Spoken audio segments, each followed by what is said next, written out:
quer vigiemos, quer dormamos, vivamos em união com ele. Consolai-vos, pois, uns aos outros e edificai-vos reciprocamente, como também estáis fazendo. Agora vos rogamos, irmãos, que acateis com apreço os que trabalham entre vós e os que vos presidem o Senhor e os que vos admoestam, e que os tenhais com amor em máxima consideração por causa do trabalho que realizam. Vivei em paz uns com os outros. Exortamo-vos também, irmãos, a que admoesteis os insubmissos, consolai os desanimados, ampareis os fracos e sejais longânimo para com todos. Evitai que alguém retribua a outro o mal por mal. Pelo contrário, segui sempre o bem entre vós e para com todos.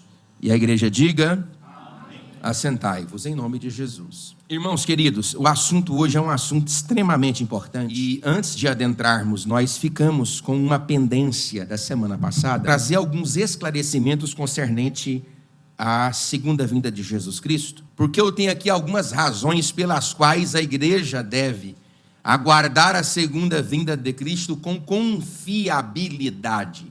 Eu vou repetir. Algumas razões acerca das quais eu apresento 5, pelos quais a igreja de Jesus deve aguardar a segunda vinda de Cristo com confiabilidade. Notada e claramente, grande parte dos irmãos dentro da igreja perderam a confiança de que Jesus Cristo está voltando para buscar a sua igreja. De modo que quando ele veio pela primeira vez, ele veio para fazer com que a igreja fosse resgatada do mundo, de onde nós temos uma cognominação que nos dá um entendimento, eclésia, tirados para fora. Na segunda ocasião em que Cristo voltará, ele vai voltar para tirar a igreja da igreja. Porque muitos irmãos que estão aqui dentro da igreja, estão na igreja, mas não são igreja. Existem diversas parábolas de Jesus que registram a possibilidade de pessoas estarem fixados ao caule da videira, mas não produzir frutos. A Bíblia diz, conforme já preguei aqui nesta casa, que aquele que não produz fruto digno de arrependimento é cortado e lançado em fogo. Então eu tenho que entender que eu preciso aguardar a segunda vinda de Jesus com confiabilidade. Pelo primeiro motivo, porque não estamos entre aqueles que sofrerão o castigo de Deus. É o primeiro motivo. Eu aguardo a volta de Jesus porque eu não estou entre aqueles que sofrerá o dano do castigo, o dano da segunda morte. Está aqui logo na parte A do versículo. Porque Deus não nos destinou para a ira. Todos vocês sabem sobre o inferno. A palavra inferno é uma palavra latina, mas a cognominação mais aproximada é Sheol, ou mundo dos mortos, ou seja, o ambiente onde aqueles que morrem sem Cristo estão agora aguardando o juízo final. Pastor, mas o inferno não foi inaugurado? Não, o inferno é inaugurado desde que inferno é inferno. O que não está inaugurado é o lago de fogo, que foi produzido e criado para Satanás, seus anjos, o anticristo, e todos aqueles que amam e praticam mentira, bem como toda aquela lista que está registrada na Bíblia Sagrada em diversos ambientes doutrinários. Então Deus não destinou a igreja para o inferno. Quem vai para o inferno, vai para o inferno. Quem não vai para o inferno será absorvido, já foi absorvido, está sendo absorvido e será absorvido, porque o propósito da salvação de Deus em relação a mim e você é uma tríade: justificação, santificação e glorificação, que é uma resposta que Deus dá ao pecado. Na justificação ele livra de mim a pena do pecado, na santificação a influência do pecado, na glorificação a presença do pecado. Então salvo é salvo, salvo está fora do lago de fogo. Agora, quem é condenado e está aguardando o juízo final lá no inferno, no Sheol, no Geena ou no Guiena, estes serão condenados com o mundo. Mas eu estou aguardando a volta de Cristo, porque eu não estou entre aqueles que são condenados. A igreja pode dizer glória a Deus? Em segundo lugar, eu aguardo a volta de Cristo com confiança, porque eu sou eleito. E aqui nós temos uma das doutrinas mais complexas da história do pensamento soteriológico. Pastor, o que é soteriologia? A soteriologia é a doutrina da salvação discutida pelos autores bíblicos e que não foi muito bem entendida na história do pensamento cristão. Houveram diversos concílios para definir muito bem quais são os papéis de Deus em relação ao homem, ou se há uma contribuição do homem em relação a Deus nesse processo de salvação. Mas eu preciso dizer para você, qualquer que seja a perspectiva soteriológica, a igreja de Jesus é eleita, portanto Deus a escolheu. Você pode dizer glória a Deus? Olha aqui, ó, a salvação mediante o nosso Senhor Jesus Cristo. Não é sobre aquilo que eu fiz, não é sobre aquilo que eu farei, não é sobre aquilo que eu estou fazendo. É sobre o que Deus fez, sobre aquilo que Ele fez lá no passado. Existe uma frase de Charles Haddon Spurgeon, que eu gosto dela, ela tem um sentido um tanto quanto predestinista, mas é uma frase bem interessante, que exemplifica a incapacidade que você tem de fazer qualquer coisa para os olhinhos de Deus ficar alegre contigo. Não é sobre o que você faz, é sobre o que Deus fez. Não é sobre o que você está fazendo, é sobre o que Deus fez. Não é sobre o que você vai fazer, é sobre o que Deus fez. Ele disse, se Deus tivesse que me ver vivendo para decidir a partir da minha vida se me salvaria ou não, eu estaria condenado. Mas como Deus não depende de me ver vivendo para decidir se eu sou salvo, porque não sou salvo por causa daquilo que eu faço, eu sou salvo por causa daquilo que Deus fez. Você pode dizer glória a Deus? Terceiro lugar, por que eu sou alegre com a volta de Jesus? Porque Ele pagou a nossa dívida e nos remiu com seu sangue. Está aqui, ó. Ele morreu na cruz. Ele carrega sobre si o meu pecado, a minha dívida. E quem deu crédito à nossa pregação?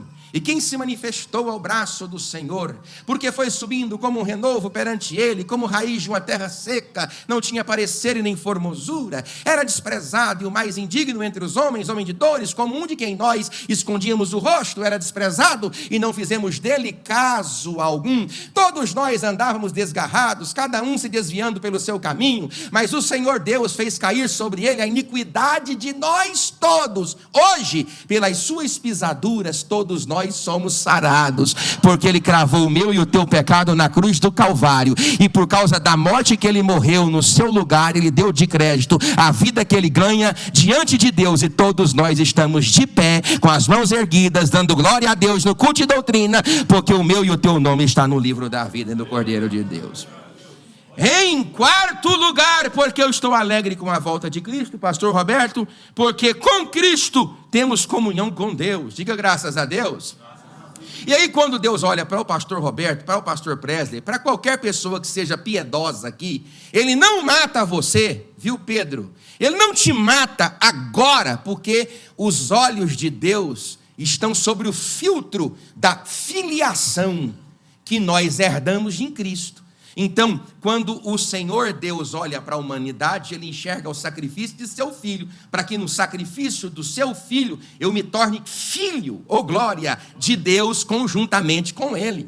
Então, Ele olha para mim, Ele tem comunhão comigo, por causa de Jesus Cristo, porque Ele pagou a minha dívida, Ele fez o caparot, o corban, Ele carregou sobre si o meu pecado, morreu a minha morte, e por causa deste sacrifício, eu glorifico a Deus e tenho comunhão com Ele. Você pode dizer graças a Deus? Em quinto lugar, eita que eu estou rápido hoje, por que eu estou feliz com a volta de Cristo com confiança, querida irmã Ana Paula e irmã Henrique? Porque eu sou consolado com a certeza da salvação. Tem gente que não tem certeza da salvação. Existem pessoas que não têm certeza da salvação. E é interessante que Lutero carregava muito essa culpabilidade, essa incapacidade que a pessoa tem de se sentir livre em Deus. E ele confessava peremptoriamente com o seu confessor, de forma cotidiana e diária. Às vezes, ele perturbava o seu confessor 5 ou 6 vezes por dia. Ele pensava em uma coisa imunda e ele ia procurar o seu confessor. Ele respondia de forma imunda pelo menos aos seus olhos, ele procurava o seu confessor. Ele trupicava numa pedra e sentia triste com aquilo, ele procurava o seu confessor. Um dia, 2 da manhã, passou sobre a sua cabeça um pensamento impuro, e ele foi até o confessor, acordou ele, e ele, já nervoso com toda aquela situação, disse: Lutero, vai para a tua casa e peque à vontade, mas um pecado assim, mate teu pai. Aí depois que você fizer isso, vem cá e confessa que eu vou te dar o destino exato. Tem gente que vive assim na igreja, ele não tem certeza da salvação. Ele pensa: eu sou salvo ou não sou salvo? Irmão, quando você mete um limão na tua boca, tu sabe que é limão, sim ou não? Quando tu chupa a laranja, tu sabe que é laranja, sim ou não? Se eu vendar os teus olhos e colocar a melancia na tua boca, você sabe que é melancia, sim ou não? Se eu colocar uma picanha de Angus, você sabe que é uma picanha, sim ou não? Então por que você não sabe que você é salvo? Você não carrega nenhum tipo de identidade cristã? Que tipo de malignidade que você vive, que você manifesta de forma comportamental, relacional com as pessoas, que você pensa que você está condenado? A não ser que você seja um demônio transvestido de anjo. Agora, eu ainda lhe dou uma seguinte situação: você não é salvo por causa das coisas que você faz. Você é salvo por causa da coisa que Deus fez. Ele assassinou a Jesus Cristo para redimir uma humanidade lá na eternidade que ele ainda não havia criado. Deus salvou você por causa de Jesus Cristo, o nosso Senhor. Então eu estou alegre com Jesus e com a sua segunda vinda, porque eu sou consolado com a certeza da salvação. Está aí, ó: consolai-vos, pois, uns aos outros e edificai-vos. É o que está aqui na última parte, pastor Valderi, do versículo 11. Eles consolem o povo, que o povo vai ser salvo. O povo está salvo, está sendo salvo, será salvo. Quem é esse povo aqui? Diga graças a Deus. Agora nós temos o início de uma sessão solene, uma pancada de dar em demônio. A partir do versículo 12 até o versículo de número 28, Paulo aborda 4 circunstâncias comportamentais na igreja e na liderança. Primeiro, a relação dos crentes com a liderança da igreja, versículos 12 e 13. Segundo, a relação dos crentes entre eles mesmos, versículos 14 e 15. Terceiro, a relação dos crentes com Deus, versículos 16, 17, 18 e 19. E em quarto lugar, a relação da liderança da igreja com os crentes da igreja, versículos 23, 24, 25, até o versículo 28. Qual é a ideia de Paulo agora? Bom, a ideia de Paulo é fazer com que a igreja, querido irmão Amós, se porte como uma família. Repita comigo, irmãos: a igreja, fala alto, a igreja de Jesus é uma família. A palavra irmãos aqui, nessa carta tão pequena, pastor Roberto, querido irmão Rogério, 27 vezes. É a oportunidade que Paulo me dá de fazer com que eu enxergue nos irmãos, irmãos, e de que os irmãos enxerguem em mim, irmão. Irmão, a relação da igreja deve ser uma relação familiar. Uma igreja precisa aprender a desenvolver uma relação familiar. E você vai perceber isso aqui de toda forma possível. Por exemplo, qual é a relação dos crentes com a liderança da igreja? Como que vocês aí, olha aqui, look at me please, como que vocês que estão aí na nave da igreja, que eu chamo carinhosamente de corpo discente, corpo que aprende, enxerga o corpo docente? Como que vocês enxergam o pastor? Porque tudo está na visão. Vamos no 3, tudo está na visão. 1, 2, 3. Tudo está na visão. De novo, 1, 2, 3. Tudo está na visão. Então Paulo, para fazer, querido irmão Éder, que a igreja vive uma relação familiar, ele vai tratar a igreja em relação aos líderes, para depois tratar os líderes em relação à igreja. Ele precisa fazer com que a igreja aprenda a observar os líderes na perspectiva divina. Aí ele vai fazer com que vocês aí nos observem aqui neste critério que eu separei, que são 3. O primeiro, os crentes devem acatar com apreço os líderes espirituais da igreja. Aí eu fiz uma pergunta: mas por que, pastor, que eu tenho que acatar com apreço? Por que eu tenho que respeitar com apreço a liderança da igreja? Aí eu fiz a resposta: por causa do trabalho que eles realizam. Se não, vejamos o que diz a Bíblia. Agora, vos rogamos, irmãos, que acateis com apreço os que trabalham entre vós, e os que vos presidem no Senhor, e os que vos admoestam, e que os tenhais em amor e em máxima, ó o superlativo, em máxima consideração, por causa do trabalho que realizam. Aí ele diz: vocês querem deixar de dar trabalho para o pastor? Quer deixar de dar trabalho com a igreja? Quer deixar de dar trabalho para a igreja? Quer deixar de dar trabalho no ciclo relacional da igreja? Queremos. Aí ele sacramenta: vivei em paz uns com os outros. Agora olha para cá. Paulo está dizendo que não deve ser apenas um sentimento de quietude, de fleuma. Eu hoje, irmãos, depois de quase 30 anos na lida ministerial, já fico feliz quando o crente não trabalha, mas também não dá trabalho. Olha, eu já estou dando glória a Deus. Quase que nasce asas debaixo do meu terno. Se o crente não dá trabalho.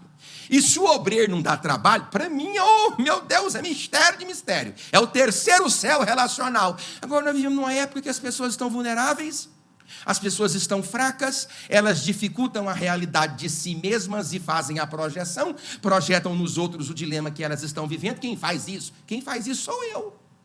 Quem faz isso é o Léo, quem faz isso é o Rogério, quem faz isso somos nós mesmos. Outro dia um irmão ligou para mim e perguntou: pastor, você acha que eu estou doente? Eu respondi para ele: eu não acho que você está doente, eu acho que eu estou doente. Eu acho que as pessoas me adoecem, eu acho que a lida me adoecem, que os boletos bancários me adoecem, que os problemas familiares me adoecem. A minha diferença entre o irmão é a capacidade que eu tenho de lidar com as minhas próprias dores, com os meus próprios medos, com os meus próprios temores. É o equilíbrio que eu tenho de lidar com as dores que perturbam e que surrupiam o meu ministério.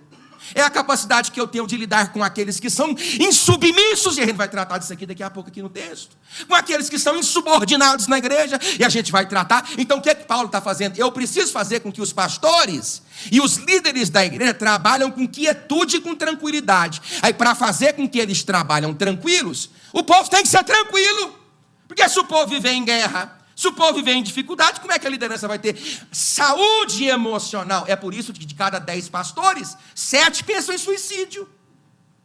É por isso que de cada 10 pastores, 9 pensam em abandonar o ministério todos os dias. É por isso que no universo evangelical latino-americano, mais de 7.000 pastores abandonam a vocação missionária no primeiro ano de ministério. Por quê? Além dele ter que lidar com as tensões consubstanciais da sua vida, da sua casa e da sua lida cotidiana, ele precisa lidar com dramas e tramas alheios. Porque não é só drama, tem também trama. Porque tem o crente tramóia. Tem o tramóia, aquele que faz a trama no drama de outrens. Tem. E aí dá trabalho. Então Paulo quer fazer com que líderes apacentem tranquilo. Você já pensou um pastor desequilibrado? Você notou que eu atendo pessoas aqui sempre antes de vir para o púlpito? E é bom que eu atenda mesmo. Eu desejo atender mesmo. Eu amo atender mesmo por um simples fator. Se a pessoa confia em mim para expressar qualquer que seja a sua dor, eu louvo a Deus por isso. Que a pessoa enxerga em mim pelo menos um para-choque, um para-raio. Ela tem de falar com alguém. Se é de falar com um desequilibrado, com um endemoniado, com alguém que não vai dar um conselho maduro, fale mesmo comigo. Agora, já pensou se eu trago para o púlpito os traumas que eu escuto lá no gabinete? Se eu não tenho a maturidade para filtrar aquilo. Então Paulo está falando: eu quero uma igreja sadia, eu preciso de uma liderança sadia. Eu quero uma igreja forte, eu preciso de uma liderança forte. Eu quero uma igreja bíblica, eu preciso de uma liderança bíblica. Então ele faz com que os irmãos aprendam a conviver da melhor maneira possível, para que líderes possam liderar da melhor maneira possível.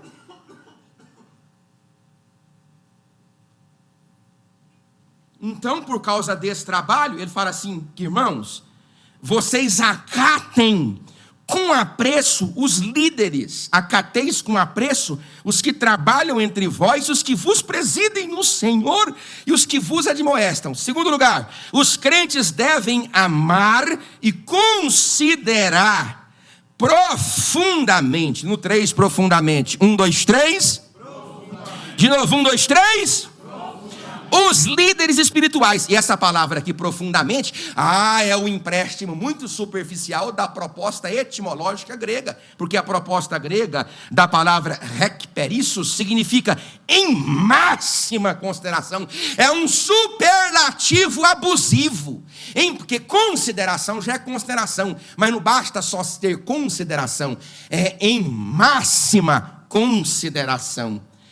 Tem um significado de excedentemente, grandemente. É um superlativo, é um exagero. Ele fala, a igreja precisa acatar, acolher com apreço aqueles que exercitam o ministério pastoril na igreja. E não é só pastor não, isso aqui. São os líderes de departamento também. Aqueles que se proporam a levantar para fazer aquilo que muitas vezes você, ou outro irmão, ou outra irmã, não desejou fazer.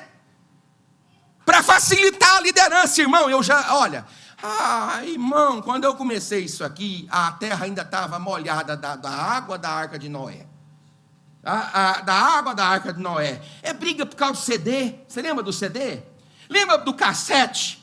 Briga por causa do cassete. Aí emprestei um cassete por irmão e não me devolveu. Aí todo riscado, pastor. CD, atender. Um homem que passa o tempo todo igual eu, estudando, lendo, buscando a Deus, gastar o tempo de exercício pastoril para discutir briga de CD. Está rasgado, pelo amor de Deus. De uniforme de irmã na igreja. De penteado, de lenço, de viagem. Não, não, não. Deus nos chamou para que o seu Espírito ande dentro da igreja e promova paz entre aqueles que se assentam nesta casa. Aí discussão por tudo, por hino de igreja. E o departamento, hein? Quando canta o hino do outro departamento. Gabinete pastoral. Não, pastor, porque o departamento cantou o hino do meu departamento. Aí veio um departamento de lá, que cantou. Eu, há uns anos atrás, assim que cheguei aqui, tive que resolver um abacaxi desse. Meu Deus, tampa isso aqui. Por causa de um departamento, porque um canta. Irmão, nós temos que parar com isso. Até quando nós não vamos amadurecer na nossa fé?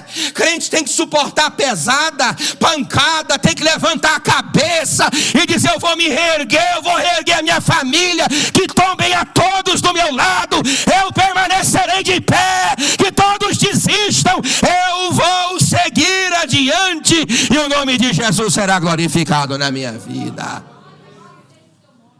Sabe, às vezes uma falta de maturidade demais em nós. Paulo está falando assim, vocês querem uma liderança pacífica e bondosa? Queremos. Então sejam tranquilos. Oh, glória. Viva tranquilo. Aí eu coloquei aqui em terceiro lugar, porque eu não vou ficar muito isso aqui não, porque eu estou saindo, estou terminando. Por quê? Porque se os crentes falam mal da liderança, não acatam as ordens da liderança, nem lhes dão a devida honra, o que é que causa na igreja? Uma igreja que não, olha só, irmão, o diabo, preste atenção, vou te falar como que o diabo trabalha, vou te explicar como que ele trabalha. É interessante que geralmente aquele que se propõe a fazer não tem autonomia para fazer. Aí, como aquilo que ele se propõe a fazer, não tendo autonomia para fazer, não está na sua alçada, ele deixa de participar, a sua colaboração com aquele ou aquela que tem autonomia para fazer. Aí, como aquele que tem autonomia para fazer distingue-se da autonomia daquele que não tem para fazer, ele fala, não vou fazer não, porque não é igual eu pensei. Mas criatura, não era tu que tinha que pensar, tu tinha que orar, para que Deus ungisse, para que Deus abrisse portas, para que Deus auxiliasse aquele que tem autonomia para decidir. Aí você não quer nem orar para que Deus dirija aqueles que estão dirigindo, aí porque a direção é diferente da direção que você pensava, aí você não quer fazer, você não quer ajudar, e o cabelo da cabeça de Paulo começa a cair, aí ele começa a escrever estressado, porque ele propõe que a igreja ande para cá, ela quer andar para cá, que ele propõe que a igreja pare, ela quer continuar andando, e uma igreja que tem insatisfações comportamentais, ela não progride. Você não notou não que nós estamos gastando mais tempo reparando enfermos, do que avançando e progredindo para o reino de Deus? Aí eu não concordo com aquilo, e o diabo trabalha como? Ele faz com que eu não concorde com a autonomia da pessoa que tem a direção para apontar. Eu não concordo, então eu não faço. Eu me entristeço, eu crio uma visão distinta. A palavra visão significa duas visões. Irmão, olha aqui, você acha que pastor Presley é tapado? Não, pastor Presley não é tapado. Mas eu não ser tapado não me dá o direito de resistir uma determinação do ministério, ainda que a determinação em pauta não faça parte dos meus desejos, do meu entendimento, daquilo que eu penso ser o melhor para isso, para aquilo. Existem decisões que eu tomo por submissão e as faço com amor. Porque também se eu começar a reclamar fazendo, adianta alguma coisa, irmão? Sim ou não? Porque o Antigo Testamento julga a ação, o Novo Testamento julga o quê? Intenção. Então o meu presidente, ele me dá uma direção que não faz parte daquela que eu estou vendo para aquele fundamento, eu vou fazer, pastor Roberto. Qual é a alternativa que eu tenho? Ou eu faço, ou eu faço. Agora, está em pecado? Você não tem que obedecer, pastor, em pecado. Desequilibrado, doido, perturbado, que maltrata o rebanho de Deus, que você sabe que a vida que ele prega é diferente da vida que ele vive, que ele tem vida destoada, descompromissada, que ele não tem um coração no rebanho, que ele não fede a ovelha, que ele não está um trato atendendo um ao outro. Você não é obrigado. Você não vai ficar debaixo de uma autoridade que está total e completamente em desuso, em descaso, demoniado. Não, você não vai fazer isso. Agora, o pastor tem defeito? Tem defeito. O pastor é meio doido? É meio doido. O pastor tem assim, umas coisas meio estranhas? Tem. Mas ele está pelejando para ser crente? Tá. Oh, graças a Deus, 1-0. Está lutando com a família para carregar na casa de Deus? Tá, 2-0. Está aí pelejando para se esforçar? Ele está no meio do mutirão que ele convoca? Está no meio. Está lá enchendo a cabeça, que não tem quem aguenta aquele homem barrigudo. Glória a Deus. Está lá no meio do mutirão limpando, trabalhando na igreja. Tá, ele não faz nada, fica só olhando, mas está lá, carregando café para os outros. Glória a Deus. Quando ele sobe para falar alguma coisa para a igreja, ele fala capim verde, ou fica enchendo linguiça. Não, o capim é até verde demais. Então dá glória a Deus, querido. O que é que você quer, Papai Noel? Não existe. Aqui existe pastor com defeito, igreja com defeito. Aqui existe igreja complicada, obreiros complicados. Aqui existe uma casa aqui, um povo aqui deixa eu doido. Tem hora que está com muito frio, desliga o climatizador. Da hora está muito quente, aumenta o climatizador. E aí vai tudo pro pastor. Mas eu estou aqui para amar você e você está aí para me amar. E no amor que eu sinto por você e você por mim, nós vamos escutar o som da trombeta e esta casa será arrebatada para a glória de Deus. Agora o cão bota uma intriga no seu coração, aí por causa da intriga você constrói um rancor, uma mágoa, e às vezes você ou eu, qualquer um de nós pode acontecer. E aí deixa de trabalhar junto. Aí Paulo está dizendo assim, olha, uma igreja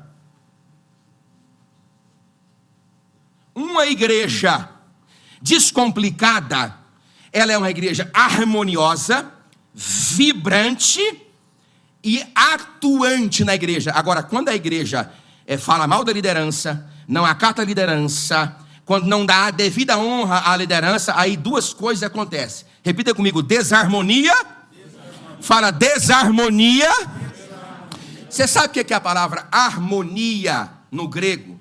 Vem da palavra unidade, harmonia. Uma das expressões que derivam a palavra unidade, a harmonia está dentro dela.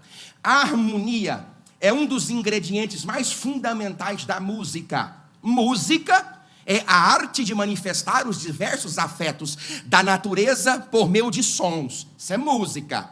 Você tem ritmo, você tem melodia e você tem harmonia. Qual é o papel da harmonia?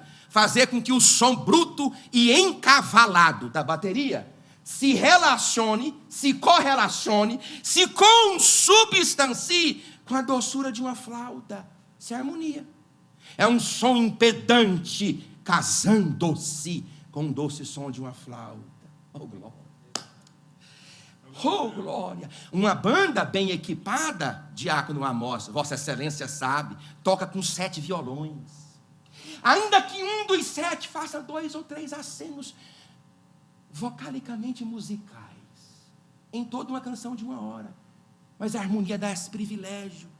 O bruto suportar o mais tranquilo lidar com o bruto. Isso é igreja. Igreja que celebra diferenças. Igreja que sabe conviver com os defeitos dela mesma. Se nós, irmão, não suportamos os nossos defeitos e os nossos dilemas e os nossos problemas, como, pois, poderá alguém de fora suportar os seus e os meus, se eu e você não suportamos os nossos? Tínhamos aqui esses dias para trás um irmão que vinha frequentemente aqui para os cursos de doutrina. Deixou de vir. Eu procurei saber por quê. Porque um cidadão daqui, que já não está mais aqui, disse para ele que aqui era Parapapá, Parapapi, Parapapó. Nunca mais. Ele pôs o pé aqui. Porque tudo está na forma de ver a igreja. Ah, mas aqui o pastor pisou no meu pé. Você está aqui por causa de mim? Ah, porque as nossas justificativas para explicar a nossa omissão explicam para nós, mas não justificam para Deus. Não justificarão para Deus. Olha esse marido seu, irmão. Esse bicho horrível que você casou com ele. Estou construindo aqui o pior dos cenários, tá bom? Se você casou com um querubim ungido, oh glória. Se você casou com uma tocha viva do céu, do terceiro céu, se tu casou com um extraterrestre, inclusive essa semana um irmão me elogiou lá na internet. Ele disse assim, tu só pode ser um extraterrestre. Como é que pode saber? Ele me elogiou. Se tu casou com um extraterrestre, a glória a Deus. Mas olha esse bicho horrível que você tem, que é a mistura de horroroso com horrível. O que você tem, que é a mistura de horroroso. Você não está casado com ele, por quê? Porque você suporta ele. As mesmas aplicações de amor para manter um casamento vivo são as mesmas aplicações de amor para manter uma igreja em comunidade. Tem hora que você tem um amigo na sua casa comendo churrasco contigo, aquilo é filéu. Tem hora que você tem um amigo na sua casa que te dá um conselho paternal ou maternal, isso é estógenes. Tem hora que você tem uma amiga que você quer casar com ela na igreja, só que você freia as suas pulsações pecaminosas, são amoreros. Agora tem hora que você tem um amigo que mais parece um inimigo, mas você ainda está do lado dele, seu amorágape. Meu Deus, é tão simples de entender a Bíblia. A igreja só funciona se estas coisas funcionarem. Você tem aqui quem você confia como amigo, quem você confia como um pai, quem você confiará seu corpo e a sua alma como marido ou como esposa, e quem você não confia, mas por causa de Cristo, você se relaciona e se amorágape. Se não tiver isto na igreja, ela não funciona.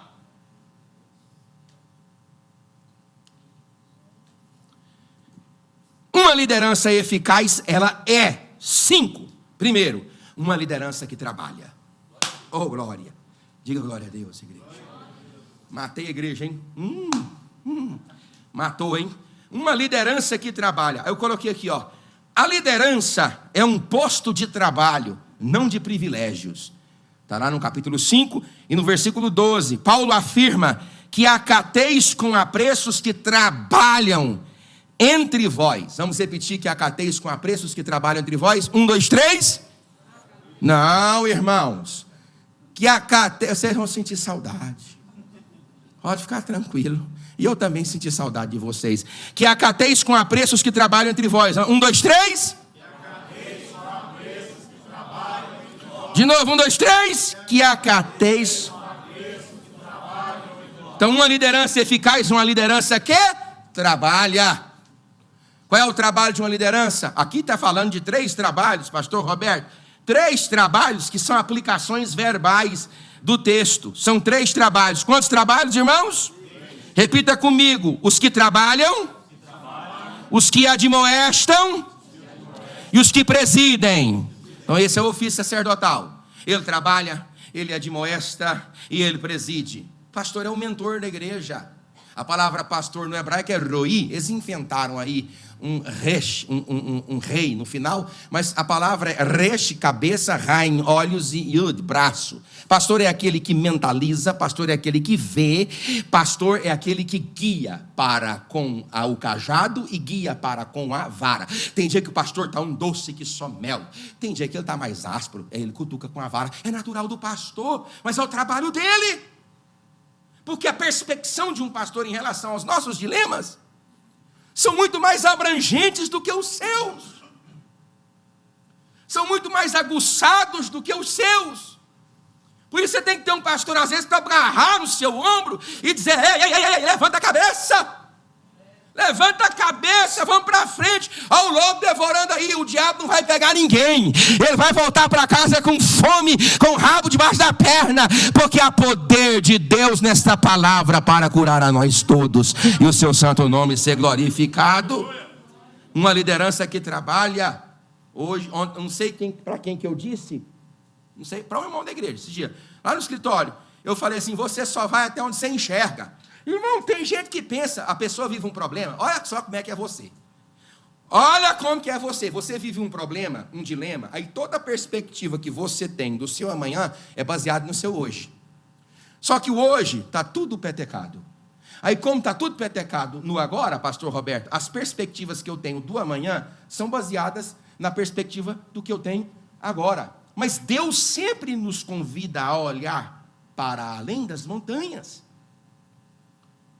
Aí a gente fica, ai, acabou, porque a gente põe ponto final e Deus está colocando vírgula. Levanta a sua cabeça, enxerga longe, enxerga alto, enxerga distante. Você pode até não alcançar tudo que você enxerga, mas tudo que você alcançar foi porque um dia você enxergou. Você pode dizer glória a Deus. Segunda característica de uma liderança eficaz, tudo está no texto, tá? Uma liderança dada por Deus. Lá em Jeremias, pastor Roberto, pastor Israel, presta atenção. No capítulo 3, no versículo 15, 16 e 17, Deus diz para Israel, que aqui era Judá e Benjamim, a época aqui é 586 a.C., sobre o regime de Nabucodonosor, o povo está em cativo. E o povo está em cativo por causa da péssima liderança dos reis que governaram. Aí Deus disse, eu vos darei pastores. Deus não dá a igreja para pastor, não. Deus dá pastor para a igreja. E sabe qual que é o grande problema? É quando a igreja não reconhece o pastor que possui, ou a liderança que possui, como uma dádiva de Deus. Isso é um problema que eu estou pregando. Vocês sabem, irmãos, que eu só prego expositivamente. Sabe, pastor? Amanhã, na terça que vem, sabe o que eu vou pregar. Eu prego a Bíblia inteira. É de adultério? Eu falo de adultério. Ontem um falou para mim, não foi? Que eu sou frouxo, que eu não prego pesado, porque viu uma mensagem e um corte meu, ele me mediu 30 anos de ministério, num cortezinho de 3 segundos. Aí disse, esse pastor é muito calmo, prega só o romance. E aqui eu escuto de vocês que eu sou muito duro, que só prego batendo.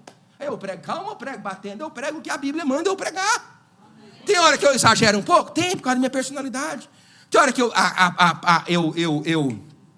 atravesso um pouco, pastor Roberto, atravesso os limites da cordialidade. É verdade. Tem hora que eu atravesso um pouco, que é natural, faz parte das nossas evoluções psicoevolutivas, psicobiosociais, faz parte de tudo isso. Tem dia que eu amanheço ruim igual você, com dor de cabeça. Aí como eu estou ruim comigo mesmo, quando eu vou abrir minha boca, eu estou ruim contigo também, porque eu reproduzo diante de você as minhas deficiências emocionais. Isso é natural. Mas o que é que eu vou dizer? Tem hora não, que eu estou aqui para pregar a palavra de Deus. Olha o que está falando aqui, olha o que Paulo fala assim, ó, uma liderança dada por Deus, olha o texto bíblico, que acateis com apreço os que vos presidem no Senhor. A atividade que um pastor diante de Deus possui para com a igreja é no Senhor. É Deus que está fazendo, falando, admoestando, trabalhando, interagindo, comunicando, através do homem que ele colocou para apacentar a igreja. Diga graças a Deus. Aleluia. Terceiro lugar, uma liderança que apacenta com os 3 verbos pastoris, 3 verbos. Repita comigo, irmãos: trabalhar, presidir e admoestar. Aí eu coloquei, a liderança é um trabalho de exortação e encorajamento. Está no versículo 12 do capítulo 5. Paulo concluiu e diz que acateis com apreço os que vos admoestam. O que é admoestar? Porque a palavra é bonita, né? A palavra admoestar, presbítero Léo, é uma palavra bonita. É uma terminologia bonita, mas ela tem o significado repreensivo. Sabe qual que é o significado? De recriminação. Nós não podemos fazer mais hoje. Recriminar é, eita, não faça. Irmão, um pastor não pode falar mais isso com ovelha. Não, eu lembro que papai era pastor, e aí eu tinha um primo, que eu não vou citar o nome dele, ele engraçou com a irmãzinha da Brasil para Cristo, que era filha, eu sou da cidade deste tamaninho, faltou só falar o nome, né? Uma mulher. Aí Meu pai chegou e falou assim: fulano, digo, sim, tio, benção. Aí ele falou: senta aqui, acaba agora com o namoro. Pronto, acabou. Sim, senhor. Aí eu fui namorar, porque eu fui namorar com... Começou agora, hein? Agora entrei. Eu fui namorar com quantos anos? 20? Não sei quantos anos eu tinha quando eu casei. 20 quantos? 21. Então eu fui namorar com 21. Que eu casei. Namorei com 21, noivei com 21 e casei com 21. E aí eu saía tarde da casa da minha namorada. Eu era evangelista. E eu saía de lá, era 10h30 da noite, 11 horas da noite. Aí o povo da igreja me via só quase como um querubim ungido. Começou a falar para o pastor Sebastião Fiel da Paixão: o Presta saindo tarde da casa da menina. Não vai dar certo, não. Aí o pastor chamou no gabinete pastoral. Eu trabalhava lá na igreja. Irmão Presley, sim, aí, sim, senhor chefe. Ele: senta aí, diz: você está saindo tarde da casa da irmã Daniele? É, porque quem é que falou? Você está saindo ou não? Diga: é, pastor, estou saindo depois de 10, às vezes 11. Não, quase meia-noite, não. Não. Eu nasci na santa tradição. Essa bagunça que esse povo de hoje vive? Não. Sei não. Ele disse: você vai casar. Eu olhei para ele assim: com o quê, pastor? Você vai casar com ela o mais rápido possível. Eu disse: sim, senhor. Meu terno foi emprestado, minha camisa foi emprestada. Eu só tinha cueca, pronto, rasgada e fedorenta. Mas ela casou com um homem. Não estou falando que sou homem de Deus, nem estou falando que sou um homem santo. Ela casou com um homem. Para que eu estou falando isso mesmo? É o assunto da Bíblia que me levou a falar. Recriminar. Às vezes o caba está com um namoro saliente ou uma situação. O pastor tem autoridade de falar assim: para com isso. Mas ele não pode falar. Aí ele fala como hoje? Nós, os pastores frouxos de hoje. É, irmão, você não acha que não é? Você não acha? Aí faz aquele contorno lá na Babilônia, na Macedônia. É, você não acha? Por quê? Porque não só nós estamos perdendo a paciência para lidar com transtornos de terceiros, do que estamos perdendo a autoridade sacerdotal para dizer: pare com isso. E eu estou agora dizendo para você: pare com isso. Mude a sua vida. Levante a sua cabeça, mude a história do seu lado, reconstrua o seu presente para você alcançar um futuro. Não é o fim para você, não é o fim para sua casa, não é o fim para nossa igreja, é apenas o começo de uma história extraordinária para louvor e glória do nome daquele que vive e reina para todo sempre. Você pode dizer glória a Deus? Semana que vem, eu não tenho muita coisa aqui ainda, possai